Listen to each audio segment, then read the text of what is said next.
केवल आम के उत्पादन, उसके लिए बाजार की व्यवस्था, उसको एक्सपोर्ट करने की व्यवस्था के साथ ही नहीं जुड़ा है, बल्कि अन्नदाता किसान के मन में खेती के बारे में, औद्यानिक फसलों के बारे में, तकनीक के बारे में एक विश्वास पैदा करने का भी यह आम महोत्सव एक माध्यम बनने जा रहा है। मुझे प्रसन्नता है कि पिछले 4 वर्ष में डबल इंजन की सरकार ने एक्सपोर्ट को बढ़ावा देकर के कई गुना लाभ हमारे औद्यानिक किसानों को प्राप्त हो सके, बागवानों को प्राप्त हो सके, इसके लिए 4 पैक हाउस भी बनाए गए हैं। ये पैक हाउस प्रदेश की राजधानी लखनऊ में तो है ही, यहां के साथ साथ अमरोहा में, सहारनपुर में और वाराणसी में भी ये सफलतापूर्वक कार्य कर रहा है।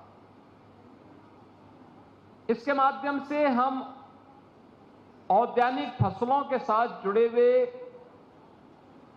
जो बागवान हैं उनको इस बात का प्रशिक्षण देते हैं कि एक्सपोर्ट के लिए वैरायटी की क्वालिटी क्या होनी चाहिए, किस देश में किस प्रकार का एक्सपोर्ट होना है और उसके लिए किस किस प्रक्रिया के साथ उसे गुजरना है, और उसके अनुरूप पहले दिन से तैयारी होती है। मैं अभिनंदन करूंगा कि मौसम की विपरीत परिस्थितियों के बावजूद, क्लाइमेट चेंज की चुनौतियों से, ग्लोबल वार्मिंग की चुनौतियों से जूझती हुई दुनिया में हमारे अन्नदाता किसानों के द्वारा अपने खून और पसीने की कमाई से तकनीक का उपयोग करते हुए जो बेहतरीन प्रदर्शन किया जा रहा है, आज उसका परिणाम हम सबके सामने देखने को मिल रहा है। और उसी का परिणाम है कि मैं अभी मंच पर प्रदेश भर से आए हुए बागवानों को भी सम्मानित कर रहा था, और साथ साथ एग्जीबिशन के माध्यम से भी मैंने उनके परिश्रम को देखा है। यहां से अभी हम लोगों ने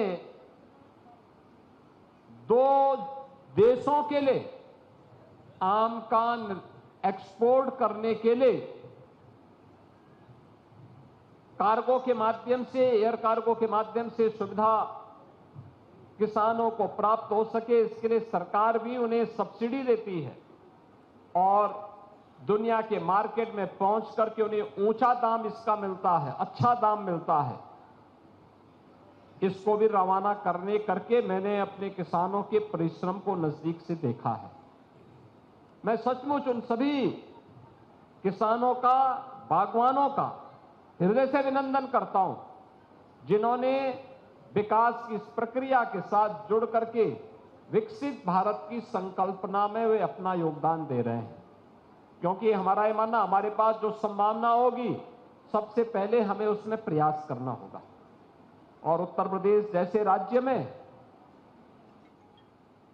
जिस राज्य में एक समय 25 से 30% जीडीपी में कृषि और औद्यानिक फसलों का योगदान होता था, तो अगर ये किसान, ये बागवान खुशहाल होगा, उसका लाभ प्रदेश की विकास की दर को भी प्राप्त होगा, देश के विकास की दर पर भी उसका असर पड़ेगा और विकसित भारत की संकल्पना को आगे बढ़ाने में भी वह योगदान दे पाएगा। और आज उस दिशा में किए जाने वाले प्रयास को जब मैं देखता हूं तो मुझे बहुत अच्छा लगता है कि इसमें जो प्रयास किए गए हैं उसके परिणाम आज सामने आ रहे हैं। हर बार हम देखते हैं कुछ एक नई बात को लेकर के जब कार्य करते हैं तो उसके परिणाम भी देखने को मिलते हैं। अभी पिछले दिनों मुझे जो भारत सरकार ने विकसित कृषि संकल्प अभियान के कार्यक्रम के दौरान राज्य के अलग अलग जनपदों में जाने का अवसर प्राप्त हुआ था। मैं देखता था इस बात, ये हमारी चिंता का विषय होता था कि पश्चिमी उत्तर प्रदेश आधुनिक तकनीक का उपयोग करते हुए कृषि को आधुनिक तरीके से संपन्न करने में अपना योगदान दे रहा है, उससे मुनाफा कमा रहा है। लेकिन मध्य यूपी और पूर्वी उत्तर प्रदेश और बुंदेलखंड में वो सुविधा नहीं थी। बुंदेलखंड की अपनी परिस्थिति थी, उनके पास जल की कमी थी। लेकिन आज अर्जुन सहायक परियोजना जैसी परियोजनाओं के पूरा होने के कारण आज जल की समस्या की बहुत बड़ी समस्या का वहां समाधान हुआ है। बाण सागर परियोजना के माध्यम से बिंद क्षेत्र में जल की समस्या का समाधान हुआ है। सरयू नहर परियोजना के माध्यम से हम लोगों ने पूर्वी उत्तर प्रदेश की किसानों की समस्या का समाधान किया है। और जब हम लोग इन क्षेत्रों में कार्य कर रहे हैं तो मुझे देख के प्रसन्नता हुई कि जिस क्षेत्र में कभी एक फसल होती थी वहां पे 2 फसल, जहां 2 फसल अन्नदाता किसान लेता था, आज वहां पर 3-3 फसल ले रहा है। अभी मुझे कुछ जनपदों का दौरा करने का अवसर प्राप्त हुआ था। मैं लखनऊ से चला था, कृषि मंत्री मेरे साथ में थे। हम लोग हरदोई गए, हम लोगों ने कानपुर का दौरा किया, हम लोगों ने हरदोई के साथ साथ अन्य तमाम जनपदों का दौरा करते हुए किसानों के साथ हम लोगों ने औरैया में संवाद किया। और मुझे अच्छा लगा कि आलू के बाद मक्का की खेती और मक्का के बाद धान की खेती, 3-3 फसल किसान ले रहा है। अकेले मक्का की खेती में 1 एकड़ में 1 लाख रुपए का नेट प्रॉफिट कमा रहा है हमारा अन्नदाता किसान। यानी ये चीजें दिखाती हैं कि उसने अब आधुनिक तरीके से खेती करना प्रारंभ किया, उसका परिणाम हमारे सामने आता हुआ दिखाई दे रहा है। ऐसे ही गन्ने में नई तकनीक उसके सामने आई है, बीज आया है। अभी हम लोगों ने इसके लिए कुछ सेंटर ऑफ एक्सीलेंस स्थापित किए हैं, कृषि विज्ञान केंद्र नए तरीके से कार्य कर रहे हैं।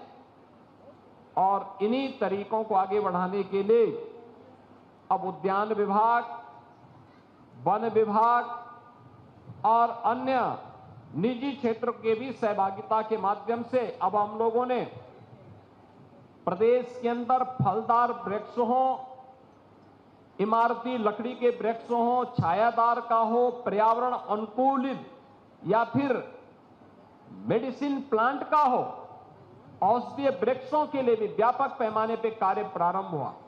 मुझे याद है 2017 को जब हम लोगों ने वृक्षारोपण के महाअभियान के कार्यक्रम को आगे बढ़ाया था, प्रदेश में मुझे 5 करोड़ पौध नहीं प्राप्त हो पाई थी।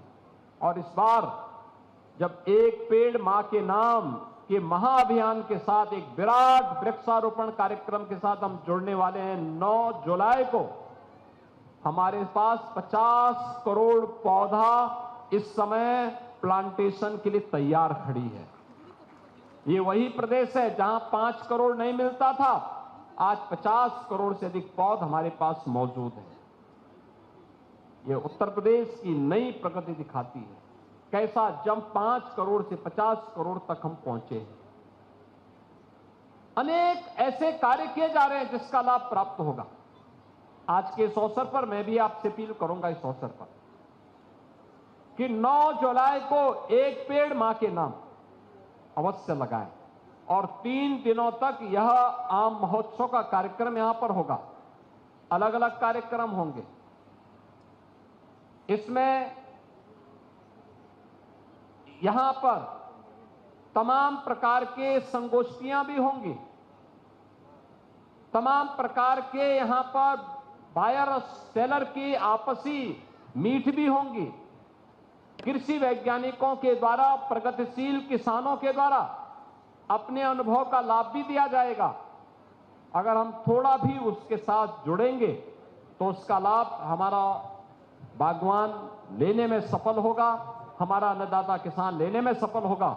और याद करना, कई गुना अगर हमें खेती से आमदनी करनी है तो उसमें औद्यानिक फसल एक बड़ी भूमिका का निर्वहन कर सकता है। वैल्यू एडिशन के लिए फूड प्रोसेसिंग के साथ हमें जुड़ना पड़ेगा। आज ऐसे अनेक इस क्षेत्र में आने वाले जो इकाइयां हैं वे स्थापित हो रही हैं प्रदेश में, और मेरा विश्वास है इसके माध्यम से हम अपने अन्नदाता किसानों की आमदनी को कई गुना बढ़ाने में सफलता हमें प्राप्त होगी। इसके लिए हमें अभी से तैयारी करनी होगी। कौन सी फसल हो सकती है जो बागवान के साथ साथ आम की फसल के साथ साथ हम उसके साथ उस खेती को भी आगे बढ़ा सकते हैं? कौन सी ऐसी फसल हो सकती है? इसको लेकर के हमें अभी से कार्य करना होगा, अभी से तैयारी करनी होगी। अतिरिक्त आमदनी कमाने का एक माध्यम हो सकता है, अदरक की खेती हो सकती है, हल्दी की खेती हो सकती है, और भी अन्य तरीके हम इसके माध्यम से अपना सकते हैं। मुझे पूरा विश्वास है कि हमारा अन्नदाता किसान और बागवान इसके लिए अपने आप को तैयार करेगा। मैं एक बार फिर से आम महोत्सव के अवसर पर उद्यान विभाग को, खासतौर पर विभाग के मंत्री श्री दिनेश प्रताप सिंह जी को, जो इसमें रुचि लेते हैं, और मैं देख के भौचक था कि सबसे पहले उन्होंने रायबरेली के एक बागवान को सम्मानित करवाया। पता नहीं रायबरेली में बाग हैं कि नहीं है,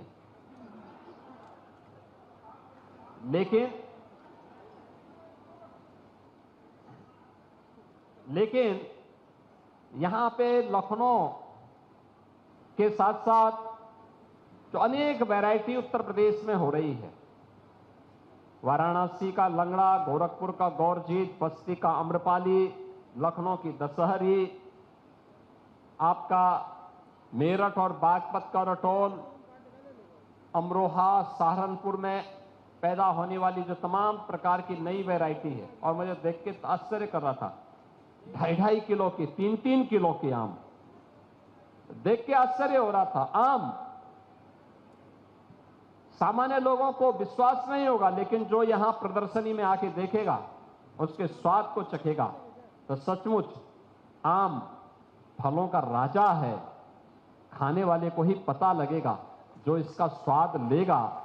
और मुझे उसी कार्यक्रम के लिए लखनऊ वासियों को यहां आना चाहिए, देखना चाहिए, प्रदेश भर के लोगों को आना चाहिए। और मैं तो ये कहूंगा, जहां आम उत्पादन के क्षेत्र हैं, कम से कम कमिश्नरी स्तर पर ही 2-2 दिन का ही हो सके, लेकिन एक महोत्सव का कार्यक्रम वहां पर भी होना चाहिए। लोकल स्तर पर आम किसान आकर के अपनी प्रदर्शनी कर सके, उन्हें हम सब्सिडी दें आने जाने के लिए, वहां पर उनके रहने की व्यवस्था करें, ये चीजें। और फिर वहां पर बायर सेलर का हमें मीट करवाना चाहिए, वैज्ञानिकों की गोष्ठी करवानी चाहिए, प्रगतिशील किसानों के अनुभवों का लाभ वहां पे देना चाहिए। क्या कुछ किया जाना है, इसके बारे में बताई जाने की आवश्यकता है। आज के इस अवसर पर एक बार फिर से इस पूरे महोत्सव के लिए मैं विभागीय मंत्री को हृदय से धन्यवाद देते हुए पूरे आयोजन के लिए आप सबको अपनी शुभकामनाएं देता हूं, और विश्वास करता हूं कि आम महोत्सव के अलावा अन्य महोत्सव भी हम औद्यानिक फसलों की इसी प्रकार से कर पाएंगे, तो आमदनी बागवानों की भी और अन्नदाता किसानों की आमदनी को कई गुना बढ़ाने में मदद होगी।